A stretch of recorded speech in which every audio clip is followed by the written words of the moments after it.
જય શ્રી કૃષ્ણ ફ્રેન્ડ્સ, આજે આપણે હાઈ પ્રોટીન વડા બનાવશું. એકદમ સરળ રીતે ખાવાની મજા આવી જશે, બીજા બધા વડા ભૂલી જશો ફ્રેન્ડ્સ. સો એને માટે આપણને જોઈશે બાફેલા છોલે.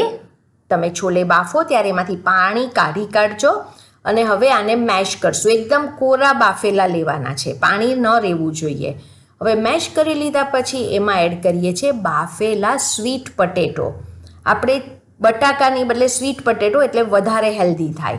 સ્વીટ પટેટો પણ મેશ કરી લીધા. હવે લઈશું વેજીટેબલ્સમાં ગાજર, કેપ્સિકમ, બારીક સાપેલો કાંદો, બહુ બધું પનીર નાખો એટલે ફૂલ પ્રોટીન મળી જાય, ને કોથમીર, આદુ ને મરચાંની પેસ્ટ, ચાટ મસાલો, મીઠું, શેકેલા સિંગનો અધકચરો ભૂક્કો. સિંગમાં પ્રોટીન હોય છે. હવે વઘારિયામાં તેલ લઈએ. તેલ ગરમ કરીને એમાં જીરું, બારીક કાપેલું લસણ, ઓછું લસણ લેજો, તલ અને હિંગ બધું બરાબર મિક્સ કરીએ એટલે સરસ આની ફ્લેવર આવશે અને એડ કરી લઈએ બાઉલમાં. એડ કરશું ઓટ્સનો પાવડર.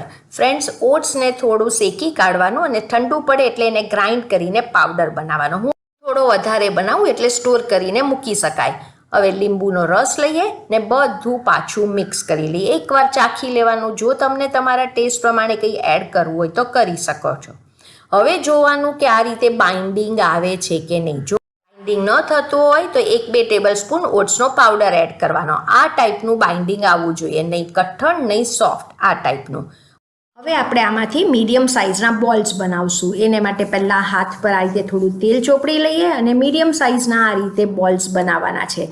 આમાં ઈનો નથી, સોડા નથી, છોલે બાફેલા છે, શક્કરિયા બાફેલા છે, સુપર હેલ્ધી થશે અને ભરપૂર શાકભાજી નાખ્યા છે.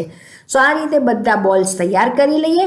હમણાં હું થોડાક જ બનાવું છું. હવે અપમ પેન ગરમ કરીએ, થોડું તેલ એમાં લઈએ. હવે લઈશું તલ ને પછી જે બોલ્સ બનાવ્યા છે અંદર આપણે ગોઠવી દેવાના છે.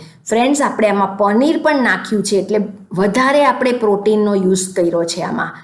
હવે આપણે આમાં જોઈએ તો થોડું તમે ઉપર પાછું તેલ થોડું ડ્રીઝલ કરી શકો છો. અને હવે મીડિયમ ટુ લો ફ્લેમ પર આને શેકશું અને થોડી વાર આ રીતે સાઈડ ચેન્જ કરતા જવાનું. એકવાર પેન ગરમ થશે એટલે જલ્દી આ થઈ જાય છે. જ્યાં સુધી બધા સાઈડથી ક્રિસ્પી ન થાય ત્યાં સુધી આ રીતે સાઈડ ચેન્જ કરતા જઈશું. પરફેક્ટ ક્રિસ્પી, રેડી ટુ સર્વ. હવે તમે આનો લુક જુઓ ફ્રેન્ડ્સ. બીજા બધા વડા અને ભજીયા ભૂલી જશો, એટલા ફ્લેવરફુલ અને જબરદસ્ત હેલ્ધી છે. નાના મોટા બધાને તમે આપી શકો છો. સો તમે પણ બનાવો. Thank you for watching.